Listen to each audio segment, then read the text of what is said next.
চতুর্থ শ্রেণীর গণিত বইয়ের আজকের ভিডিওতে 115 এবং 16 পৃষ্ঠা নিয়ে আলোচনা করব।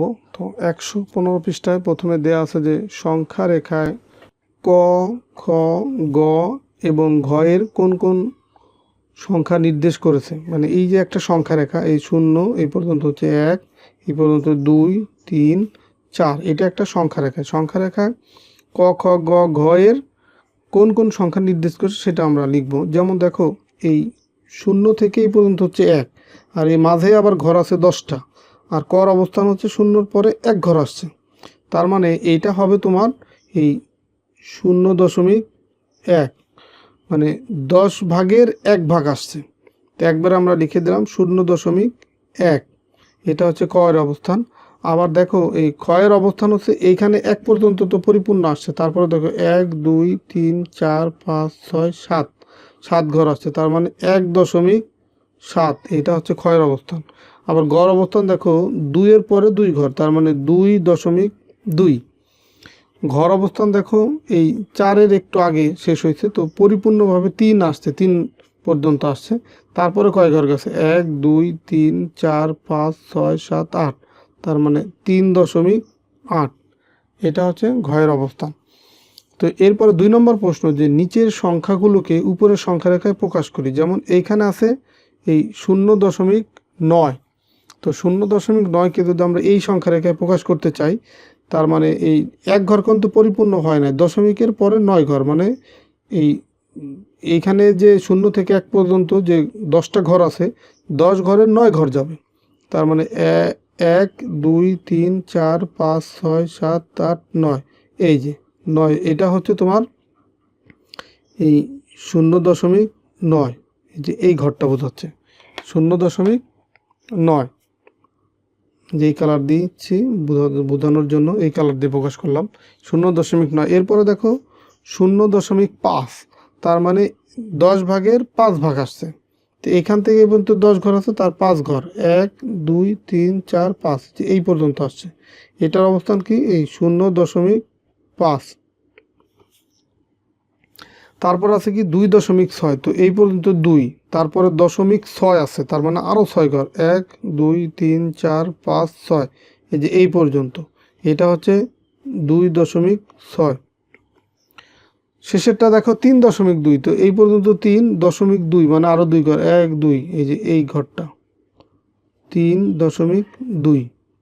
তো দেখো, তাহলে আমরা এই দশমিক সংখ্যাগুলোকে সংখ্যা রেখায় কীভাবে প্রকাশ করতে হয় সেটা আমরা বুঝে ফেললাম। তো এরপরে 4 নম্বর অঙ্কটা দেখো, নিচের সংখ্যাগুলোকে, না সরি, এটা তো আমরা করেই ফেললাম। 4 নম্বর দেখো 0.5, 1.8 ও 3.3 কতটি 0.1 নিয়ে গঠিত? এই যে সংখ্যাগুলো, দশমিক সংখ্যাগুলো কতটি 0.1 নিয়ে গঠিত? তো এক সংখ্যাটিতে 10টি 0.1 রয়েছে। দেখলাম এই যে দেখো, এক সংখ্যা মানে কি, এইখান থেকে এই পর্যন্ত হচ্ছে 1, এর ভিতরে ঘর আছে কয়টা? 10টা, তো এক একটা ঘর মানে হচ্ছে 0.1, তার মানে 1-এর ভিতরে 10টা 0.1 রয়েছে। এই যে 0.1 রয়েছে কয়টি? 10টি। তো এখন এইখানে প্রথম সংখ্যা ছিল যে এই 0.5, এইটার ভিতরে কয়টি, এটার ভিতরে কয়টি 0.1 রয়েছে? তো 0.5-এর ভিতরে কয়টি 0.1 রয়েছে? এই যে 0.5 বলতে বোঝাচ্ছে এখান থেকে 1, 2, 3, 4, 5, এই পর্যন্ত। আর এইখানে এক একটা ঘর মানে হচ্ছে 0.1, তার মানে এই পর্যন্ত কয়টা আছে 0.1? 1টা, 2টা, 3টা, 4টা, 5টা, তার মানে এইখানে লিখবো হচ্ছে 5টি 0.1, এই যে 0.5-এ 5টি 0.1 রয়েছে। আবার 1.8, এটার ভিতরে কয়টি রয়েছে? দেখো এই পর্যন্ত আসলে 10টি হয়ে গেল 0.1, আর এখানে আছে আরও আছে 0.8 আছে, 1.8, তো 1 হয়ে গেল, 1 মানে হচ্ছে 10টি 0.1, আরও 8 আছে পরে, তার মানে আরও 8 ঘরে যেই পর্যন্ত যাবে, তার মানে এখানে মোট হচ্ছে 18টি 0.1 রয়েছে।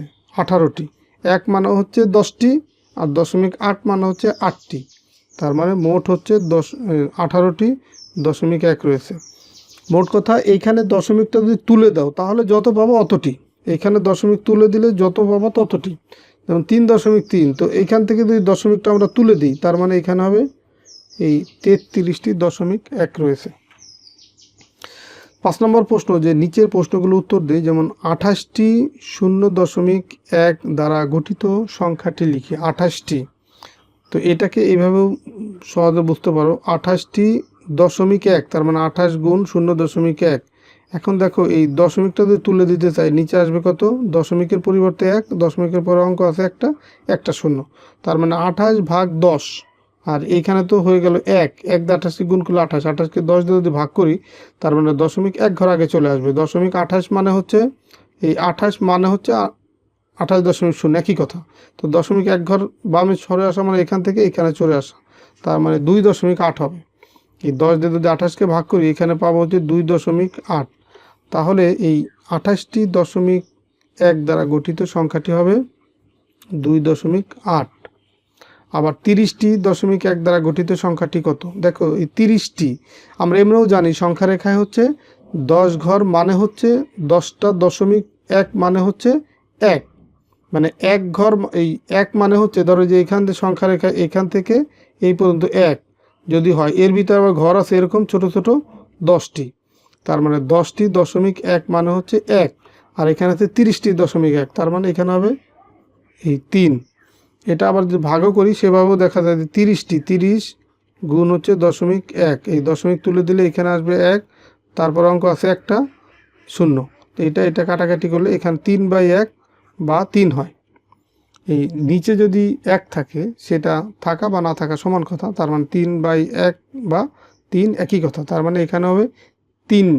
এই যে 30.1 দ্বারা গঠিত সংখ্যাটি হবে 3। আবার এরপরে দেখো কতটি 0.1 মিলে 4.7 হয়। 0.1 কতটি মিলে 4.7 হবে? দেখো এই 4 মানে হচ্ছে 40.1, আর 0.7 মানে হচ্ছে আরও 7টি, তার মানে এখানে হবে এই 47টি। কতটি 1 এবং 0.1 মিলে 5.3 হয়? দেখো এই 5 মানে এখানে 1 আছে কয়টি? 5টি, আর 0.1 এই যে এখানে আছে 0.3, তার মানে 0.1 হবে কয়টি? 3টি। তো এখানে লিখবো যে এই 5টি 1 এবং 3টি 0.1 মিলে 5.3 হয়। 5টি 1 এবং 3টি 0.1, এটা মিলে তোমার মোট হবে কত? এই 5.3। তো 2.1 এবং 1.3-এর মধ্যে কোনটি বড় হয়? দেখো এই যে সংখ্যা রেখা আছে, সংখ্যা রেখা এটা আমরা বসাই যে 2.1, তার মানে এইখান থেকে এই পর্যন্ত হচ্ছে 1, আবার এই পর্যন্ত হচ্ছে 2.1, তার মানে যে এইটা হচ্ছে 2.1-এর অবস্থান। আবার 1.3 এখান থেকে এই পর্যন্ত হচ্ছে 1, তো এরপরে যেহেতু আরও 3 আছে, তার মানে আরও 3 ঘর যাবে। এই যে 1.3, 1 2 3, এই যে এইটা হচ্ছে 1.3। তো এখন কোনটি বড় হবে? সংখ্যা রেখায় যার অবস্থান ডানে সেটা হবে বড়। তো এখন এইখানে আছে 1.3-এর অবস্থান, এটা হচ্ছে 2.1-এর অবস্থান, তো এইটার তুলনায় এইটা আরও ডানে বেশি অবস্থান, তার মানে এই দুইটা সংখ্যার ভিতরে 2.1 হচ্ছে বড়। এখানে এই 2.1 এটা হচ্ছে এই দুইটার ভিতরে তুলনা করলে 2.1টা হবে বড়। তো এই ছিল 115 পৃষ্ঠার আলোচনা। এখন আমরা 116 পৃষ্ঠায় যাব। দেখো আমরা আগের অঙ্কটায় সংখ্যা রেখা ছাড়াও আমরা বুঝতে পারি, যেমন 2.1 সংখ্যাটি 21টি দশমিক যদি আমরা তুলে দিই, তার মানে 21টি 0.1 নিয়ে গঠিত। আবার 1.3 সংখ্যাটি যদি এখান থেকে দশমিক তুলে দিই, এই 13টি 0.1 নিয়ে গঠিত। সুতরাং এই 13-র চেয়ে 21 বড়, তার মানে 2.1 1.3-এর চেয়ে বড়। তো এখন এই যে 3 নম্বর প্রশ্ন, এখানে যে কোনটি বড় তা লেস দেন বা গ্রেটার দেন, এই চিহ্ন দুইটার নাম কি? একটা হচ্ছে লেস দেন, এটার নাম হচ্ছে গ্রেটার দেন, মানে এটা লেস দেন বা ক্ষুদ্রতর, আর গ্রেটার দেন বা বৃহত্তর বলা হয়, এটাকে প্রতীক দিয়ে প্রকাশ করি। দেখো 2.4 আর 1.8, তো এখানে যদি দশমিক তুলে দিই, এখানে আছে 24.1 আর এখানে আছে 18টি, তার মানে এইটা বড়। তো এটা আরও বোঝার উপায় আছে যে দশমিকের আগের যে অঙ্কগুলো আছে, যার অঙ্ক বড় সেই সংখ্যাটা বড়। যেমন এখানে দশমিকের আগে আছে 2, এখানে দশমিকের আগে আছে 1, তার মানে এটাই বড়।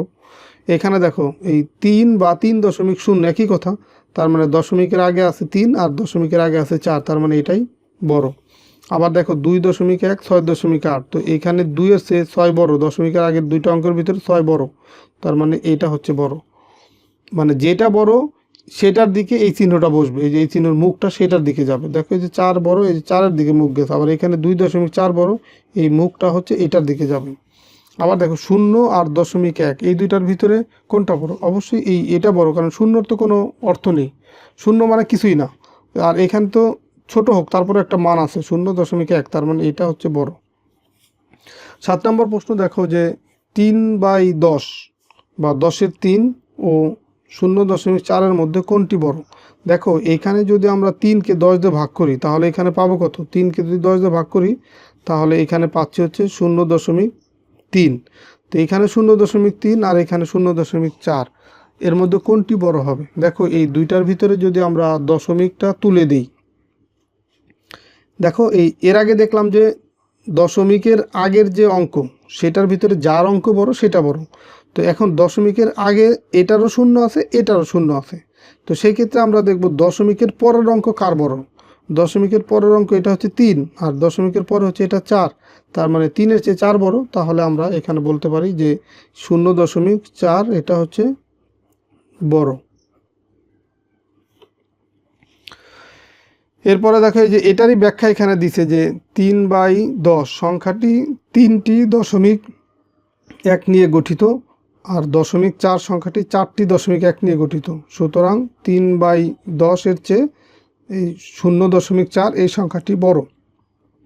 এটা এখানে ব্যাখ্যা করে দিছে।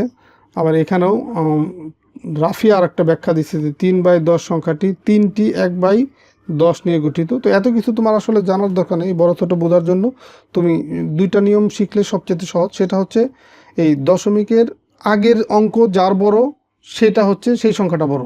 আরেকটা নিয়ম হচ্ছে যে দশমিকের আগে যদি একই সংখ্যা থাকে বা যদি শুধু 0 থাকে তখন আমরা দেখব দশমিকের পরের অঙ্কটা কার বড়, সেই সংখ্যাটা বড় হবে।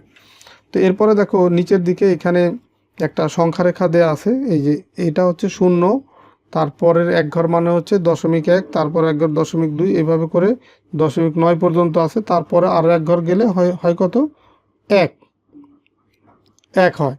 আর এইখানে দেখো ওই 0.1 বা 10 ভাগের এক ভাগ, আবার 10 ভাগের 2 ভাগ, 10 ভাগের 3 ভাগ, এটা হচ্ছে 10 ভাগের 4 ভাগ, এইভাবে করে 10 ভাগের 9 ভাগ হচ্ছে 0.9, আর এটা হচ্ছে 10 ভাগের 10 ভাগই। তো এই 10 আর 10 যদি কাটাকাটি করি তখন একই পাবো আমরা।